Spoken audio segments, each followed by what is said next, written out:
Hello नमस्कार, जय हिंद, वंदे मातरम। आप देख रहे हैं जियो न्यूज और हम आपके लिए लेकर आए हैं देश दुनिया की, आपके राज्य शहर की सिलेक्टेड काम की फटाफट बड़ी खबरें। लेकिन उससे पहले यदि आपने हमारे चैनल को सब्सक्राइब नहीं किया है तो चैनल को सब्सक्राइब करके बेल नोटिफिकेशन ऑन करें और इस वीडियो को ज्यादा से ज्यादा लाइक और शेयर करें। बड़ी खबरें देखने से पहले आपके लिए आज का सवाल, गेटवे ऑफ इंडिया किस शहर में स्थित है? Option A Nai Delhi, option B Kolkata, option C Chennai और ऑप्शन डी मुंबई। इस सवाल का जवाब हमें कमेंट करें और आप किस राज्य और शहर की ज्यादा खबरें देखना चाहते हैं हमें कमेंट करके बताएं ताकि हम आपके राज्य शहर की ज्यादा खबरें दिखा सकें। चलिए अब देखते हैं आज की फटाफट बड़ी खबरें।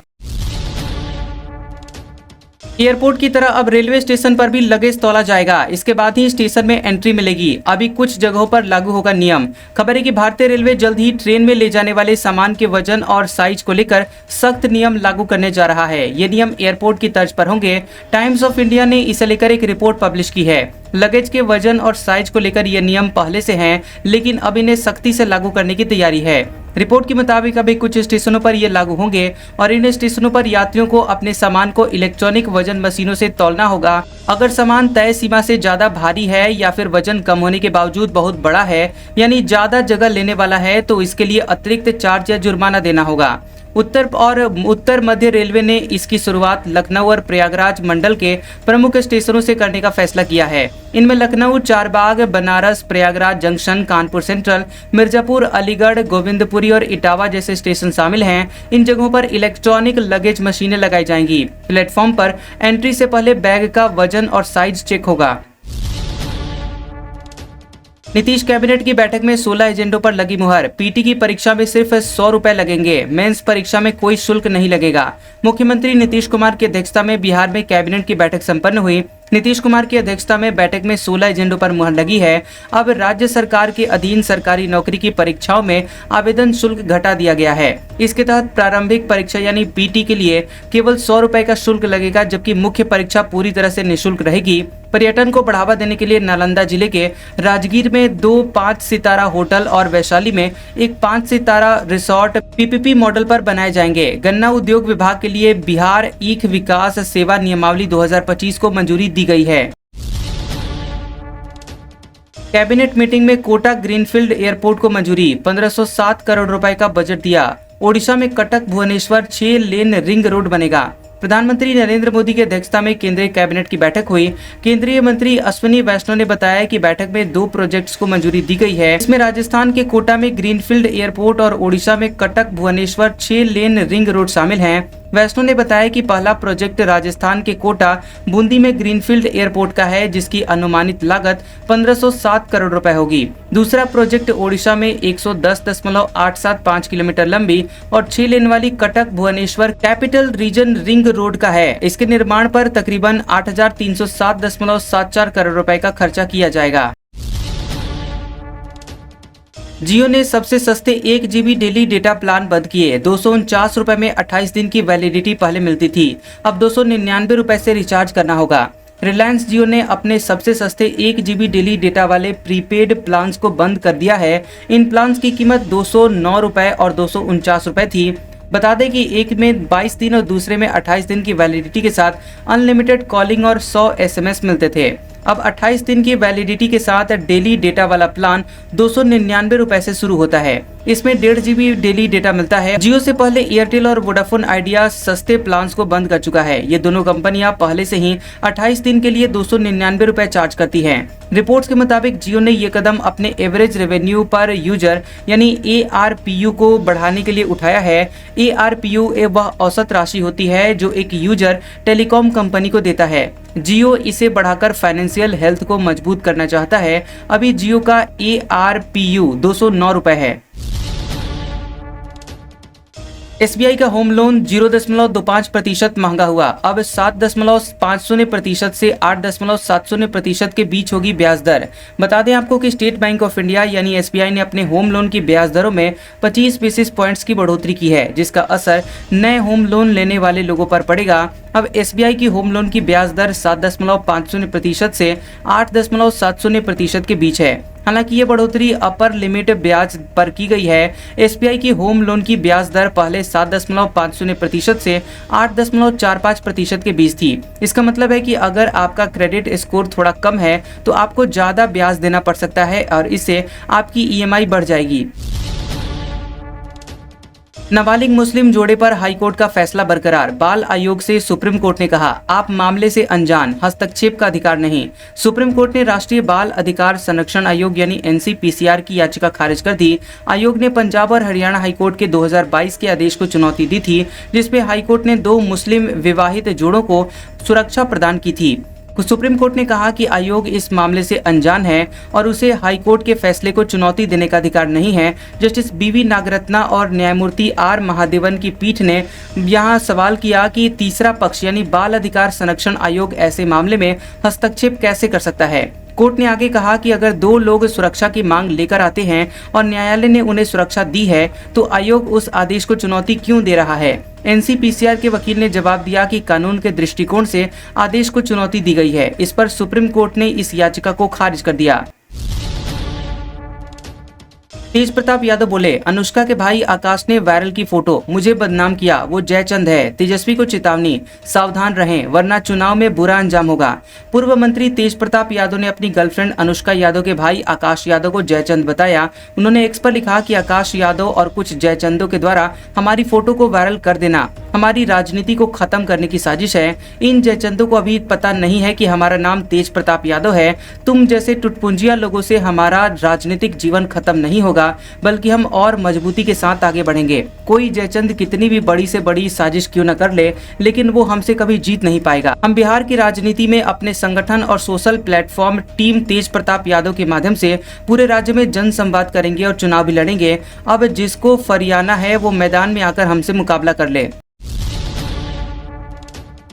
मुख्य चुनाव आयुक्त के खिलाफ महाभियोग की तैयारी में विपक्ष, इंडिया ब्लॉक की बैठक में मंथन, संसद में शीतकालीन सत्र में नोटिस पर विचार। बता दें कि वोट चोरी के आरोपों और बिहार में voters list special incentive revision SIR पर मुख्य निर्वाचन आयुक्त CEC ज्ञानेश कुमार की प्रेस कॉन्फ्रेंस के बाद विपक्ष ने हमला तेज कर दिया है। विपक्षी गठबंधन इंडिया ब्लॉक CEC के खिलाफ अब महाभियोग लाने पर विचार कर रहा है। खड़गे की अध्यक्षता में उनके घर पर इंडिया ब्लॉक की बैठक में इस पर मंथन हुआ था। वहीं बैठक के बाद कांग्रेस, TMC, समाजवादी पार्टी और DMK, राजद समेत 8 विपक्षी दलों ने संयुक्त प्रेस कॉन्फ्रेंस की। इसके बाद 20 पार्टियों के हस्ताक्षर से बयान जारी किया गया। कांग्रेस नेता गौरव गोगोई ने कहा कि CEC भाजपा प्रवक्ता की तरह बोल रहे हैं। TMC महासचिव अभिषेक बनर्जी ने कहा कि संसद के मौजूदा सत्र मानसून सत्र में 3 दिन बाकी है और महाभियोग प्रस्ताव लाने के लिए 14 दिन पहले नोटिस देना जरूरी है। CEC के रवैये को देखते हुए हम अगले सत्र शीतकालीन सत्र में नोटिस देंगे। NDA संसदीय दल की बैठक, उपराष्ट्रपति कैंडिडेट को सम्मानित किया। PM मोदी बोले, राधा कृष्णन सरल और सहज व्यक्ति, वे राजनीति में खेल नहीं करेंगे। दिल्ली में NDA संसदीय दल की बैठक हुई, इसमें PM मोदी भी शामिल हुए हैं। मोदी ने बैठक में महाराष्ट्र के राज्यपाल और उपराष्ट्रपति पद के उम्मीदवार CP राधाकृष्णन को बधाई दी और सम्मानित किया। बैठक को संबोधित करते हुए PM मोदी ने कहा कि राधाकृष्णन सरल और सहज व्यक्ति हैं, वे राजनीति में खेल नहीं करेंगे। इस दौरान राधाकृष्णन को NDA के सभी सहयोगी दलों के सांसदों से भी मिलवाया गया। बैठक के बाद संसदीय कार्य मंत्री किरण रिजिजू ने कहा कि PM ने विपक्षी नेताओं समेत सभी दलों से CP राधाकृष्णन को उपराष्ट्रपति पद पर सर्वसम्मति से चुनने की अपील की है। इसरो बना रहा 40 मंजिला ऊंचा रॉकेट 75,000 किलो तक का पेलोड ऑर्बिट में ले जाएगा। भारतीय अंतरिक्ष अनुसंधान संगठन इसरो के चेयरमैन V नारायणन ने बताया कि इसरो एक नया और बहुत बड़ा रॉकेट बना रहा है। यह रॉकेट 40 मंजिला इमारत जितना ऊंचा होगा और इसमें 75,000 किलो यानी कि 75,000 टन तक का भारी पेलोड लो अर्थ ऑर्बिट LEO में भेजा जा सकेगा। नारायणन ने कहा कि यह रॉकेट भारतीय अंतरिक्ष कार्यक्रम का अब तक का सबसे बड़ा और ताकतवर प्रोजेक्ट होगा। इसके बनने से भारत की उपग्रह लॉन्च करने की क्षमता बहुत बढ़ जाएगी। इससे न केवल भारत की अंतरिक्ष तकनीक मजबूत होगी, बल्कि अंतर्राष्ट्रीय स्तर पर भी भारत की पहचान बढ़ेगी। आने वाले समय में इससे बड़े वैज्ञानिक और रक्षा से जुड़े हुए प्रोजेक्ट आसानी से पूरे किए जा सकेंगे। केरल हाईकोर्ट में बदबू की वजह से कार्रवाई स्थगित, जंगली जानवर ने पेशाब की थी, जाल बिछाने पर पकड़ा गया। कोच्चि में मंगलवार सुबह केरल हाईकोर्ट में कार्यवाही बदबू की वजह से रोकनी पड़ी। ये बदबू अदालत की फॉल्स सीलिंग में घुसे सीवेट या जंगली जानवर के पेशाब करने से आ रही थी। अदालत सूत्रों के मुताबिक बदबू इतनी तेज थी कि मुख्य न्यायाधीश नितिन जमदार और जस्टिस बसंत बालाजी की डिवीजन बेंच ने सभी मामलों को स्थगित कर दिया। अदालत की कार्यवाही सिर्फ 20 मिनट चली और फिर कमरे को बंद कर दिया गया। वहीं केरल हाईकोर्ट के सरकारी वकील ने कहा कि पिछले कुछ दिनों से बदबू आ रही थी, लेकिन सोमवार दोपहर से ये असहनीय हो गई। मंगलवार को भी हालात वैसी ही रही। अदालत में जाल बिछाए गए थे और सीवेट उसमें फंसा मिला। सुप्रीम कोर्ट बोला, राष्ट्रपति का कोर्ट से सलाह मांगना गलत नहीं, हम राय बदल सकते हैं, फैसला नहीं। प्रेसिडेंट गवर्नर के फैसले लेने की डेडलाइन का मामला। सुप्रीम कोर्ट में राष्ट्रपति और राज्यपालों पर बिलों पर हस्ताक्षर करने के लिए डेडलाइन लागू करने वाली याचिका पर सुनवाई हुई। इस दौरान कोर्ट ने कहा कि राष्ट्रपति द्रौपदी मुर्मू का आर्टिकल 143 के तहत कोर्ट से राय मांगना गलत नहीं है। मुर्मू ने मई में सुप्रीम कोर्ट से राय मांगी थी कि क्या राष्ट्रपति या फिर राज्यपाल विधेयक पर फैसला लेने में अनिश्चित काल तक देर कर सकते हैं या फिर कोई डेडलाइन तय की जा सकती है। बेंच ने कहा कि कोर्ट इस मामले में सलाहकारी अधिकार क्षेत्र में बैठी है, यानी कि अभी यह कोई अंतिम आदेश नहीं बल्कि केवल राय देने की प्रक्रिया है। केंद्र सरकार की तरफ से अटॉर्नी जनरल आर वेंकट रमनी ने सुप्रीम कोर्ट में अप्रैल 2025 वाले फैसले पर कहा कि क्या अदालत संविधान को फिर से लिख सकती है। कोर्ट ने गवर्नर और राष्ट्रपति को आम प्रशासनिक अधिकारी की तरह देखा, जबकि वे संवैधानिक पद पर हैं। निशिकांत दुबे बोले, कांग्रेस ने स्पेस मिशन को कमजोर किया, इसरो वैज्ञानिक को गलत तरीके से गिरफ्तार करवाया। दोनों सदन में वोटर वेरिफिकेशन पर हुआ हंगामा। लोकसभा और राज्यसभा में वोटर वेरिफिकेशन और वोट चोरी को लेकर विपक्ष ने हंगामा किया। सफल स्पेस मिशन पर चर्चा के दौरान लोकसभा में भाजपा सांसद निशिकांत दुबे ने कहा कि कांग्रेस ने सत्ता में रहते हुए अमेरिका, चीन और पाकिस्तान के कहने पर देश के स्पेस मिशन को कमजोर किया। उन्होंने कहा कि कांग्रेस ने केरल के प्रसिद्ध इसरो वैज्ञानिक नंबी नारायणन को सीबीआई के जरिए 1994 में गलत तरीके से गिरफ्तार कराया। इस साजिश से भारत के अंतरिक्ष कार्यक्रम को बहुत नुकसान हुआ, इसलिए कांग्रेस नहीं चाहती है कि इस विषय पर सदन में चर्चा हो। इससे पहले नारेबाजी के बीच स्पीकर ओम बिरला ने प्रश्नकाल चलाने की कोशिश की। कृषि मंत्री शिवराज सिंह चौहान ने कुछ सवालों के जवाब भी दिए, लेकिन हंगामा नहीं रुका। वहीं राज्यसभा में खान और खनिज संशोधन विधेयक 2025 पारित हुआ। Retired justice B Sudarshan Reddy विपक्ष के उपराष्ट्रपति कैंडिडेट, सुप्रीम कोर्ट में जज रह चुके। एनडीए के सीपी राधाकृष्णन से मुकाबला। खबर है कि इंडिया गठबंधन ने सुप्रीम कोर्ट से retired justice B Sudarshan Reddy को उपराष्ट्रपति चुनाव के लिए अपना उम्मीदवार बनाया है। उनका मुकाबला एनडीए के उम्मीदवार सीपी राधाकृष्णन से होगा। 79 साल के रेड्डी गुवाहाटी हाईकोर्ट के चीफ जस्टिस और गोवा के पहले लोकायुक्त रह चुके हैं। वे आंध्र प्रदेश के रहने वाले हैं और 2007 में सुप्रीम कोर्ट का जज नियुक्त किया गया था। खास बात यह है कि दोनों उम्मीदवार दक्षिण से हैं। रिटायर्ड जस्टिस रेड्डी आंध्र प्रदेश से हैं, जबकि सीपी राधाकृष्णन तमिलनाडु से हैं। राधाकृष्णन 20 जबकि रेड्डी 21 अगस्त को नामांकन दाखिल करेंगे। 30 अगस्त को आरा में राहुल गांधी की यात्रा, जनसभा में लाखों की भीड़ जुटाने की तैयारी। महाराजा कॉलेज में लगेगा महाजुटान। खबर है कि वोटर अधिकार यात्रा के तहत देश के नेता प्रतिपक्ष राहुल गांधी का 30 अगस्त को आरा आगमन तय है। इसे लेकर भोजपुर जिला मुख्यालय से लेकर प्रखंड और गांव तक राजनीतिक हलचल तेज हो गई है। शहीद भवन स्थित एक निजी होटल में महागठबंधन नेताओं और कार्यकर्ताओं की आवश्यक बैठक हुई, जिसमें कार्यक्रम की रूपरेखा और जनसभा की रणनीति तय की गई। बैठक की अध्यक्षता जिला कांग्रेस अध्यक्ष अशोक राम ने की, जबकि मुख्य मेहमान के रूप में वोटर अधिकार यात्रा के भोजपुर प्रभारी और झारखंड के बेरमो विधायक कुमार जय मंगल उर्फ अनूप सिंह मौजूद रहे। बैठक में महागठबंधन के सभी घटक दलों के विधायक, पूर्व विधायक, पूर्व मंत्री और बड़ी संख्या में कार्यकर्ता शामिल हुए।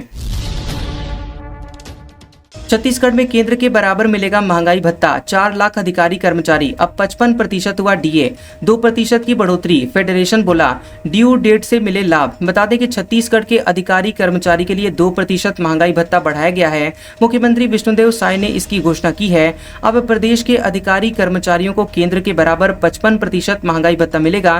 प्रदेश में 4 लाख से ज्यादा सरकारी कर्मचारी काम करते हैं। सीएम साय ने कहा कि हमारे राज्य के कर्मचारियों को 53% महंगाई भत्ता मिल रहा था और आगे दिवाली पर्व आ रहा है, हमने भी महंगाई भत्ते में 2% की वृद्धि कर दी है। अब 55% महंगाई भत्ता दिया जाएगा। वहीं कर्मचारी अधिकारी फेडरेशन की मांग है कि ड्यू डेट से पहले और एरियर्स के साथ डीए दिया जाए। कानफोड़ू डीजे और साउंड सिस्टम पर हाईकोर्ट की सख्ती, 1 लाख पेनल्टी और 5 साल सजा का प्रावधान। नियम लागू करने के लिए शासन ने मांगा समय। छत्तीसगढ़ हाईकोर्ट ने कानफोड़ू डीजे और साउंड सिस्टम से होने वाले ध्वनि प्रदूषण को लेकर कड़ी नाराजगी जाहिर की है। शासन ने कोलाहल नियंत्रण अधिनियम को सख्त बनाने और 1 लाख रुपए पेनल्टी के साथ 5 साल सजा का प्रावधान करने का जानकारी दी है और इस नियम को लागू करने के लिए शासन ने समय मांगा, जिस पर चीफ जस्टिस रमेश कुमार सिन्हा की डिवीजन बेंच ने सख्ती दिखाते हुए कहा कि अब और देरी नहीं चलेगी। इसके लिए हाईकोर्ट ने शासन को 3 सप्ताह का समय दिया है और केस की अगली सुनवाई अब 9 सितंबर को होगी। भोपाल में किसान सम्मेलन में शामिल होने आएंगे पीएम मोदी। मोहन कैबिनेट ने इलेक्ट्रॉनिक मैन्युफैक्चरिंग क्लस्टर को मंजूरी दी। कटनी में माइनिंग कॉन्क्लेव होगी। मोहन कैबिनेट ने राजधानी में इलेक्ट्रॉनिक मैन्युफैक्चरिंग क्लस्टर 2.0 को मंजूरी दी है। इसके साथ ही प्रदेश के नगरीय निकायों में गीता भवन बनाने को भी स्वीकृति दी गई है। मोहन सरकार ने केंद्र सरकार के नियमों के आधार पर प्रदेश के सिविल सेवा के अधिकारियों कर्मचारियों के लिए अवकाश के नियम लागू किए हैं। मुख्यमंत्री डॉक्टर मोहन यादव ने कैबिनेट में बताया कि प्रधानमंत्री नरेंद्र मोदी जल्द ही भोपाल में किसान सम्मेलन को संबोधित करने के लिए आएंगे। कैबिनेट के फैसलों की जानकारी देते हुए नगरीय विकास मंत्री कैलाश विजयवर्गीय ने कहा कि कैबिनेट ने भोपाल जिले के बैसरिया तहसील में इलेक्ट्रॉनिक मैन्युफैक्चरिंग क्लस्टर 2.0 को मंजूरी दी है। वहीं बांदी खेड़ी में बनाए जाने वाले इस क्लस्टर के जरिए प्रदेश के इंजीनियरिंग करने वाले युवाओं को गाइडेंस भी देगी। वहीं विज्ञान और टेक्नोलॉजी विभाग इसका नोडल विभाग है।